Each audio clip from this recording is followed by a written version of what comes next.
MP আনার হত্যার ঘটনায় জেলা আওয়ামী লীগ নেতা কাজী কামাল আহমেদ বাবু ওরফে গ্যাস বাবুকে নিয়ে কিছুক্ষণ পর আলামত উদ্ধারে অভিযান চালানো হবে। এই উপলক্ষে সকাল থেকে শহরের গাঙ্গুলি হোটেলের পেছনে ডোবার চারপাশ এবং শহরে জোরদার করা হয়েছে নিরাপত্তা ব্যবস্থা।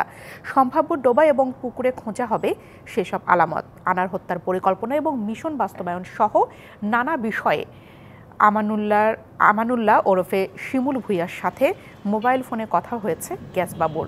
এক নেতার নির্দেশে সেই ফোনগুলো পুকুর এবং ডোবায় ফেলে দেওয়া হয়। এ হত্যার মূল পরিকল্পনাকারী শাহিনের সাথে যাদের যোগাযোগ ছিল তাদের বিষয়ে তদন্ত চলছে। সম্পৃক্ততা পেলেই ব্যবস্থা নেওয়া হবে। সকাল 11টা নাগাদ ঢাকা ডিবি পুলিশের প্রতিনিধি দলের সাথে জেলা পুলিশ গ্যাস বাবুকে নিয়ে অভিযান চালাবে। সে সময় একজন জুডিশিয়াল ম্যাজিস্ট্রেট উপস্থিত থাকবেন। নগদের কাছে সব গ্রাহকই প্রিয়, তাই তো সারা দেশে ক্যাশ আউট চার্জ সবচেয়ে কম।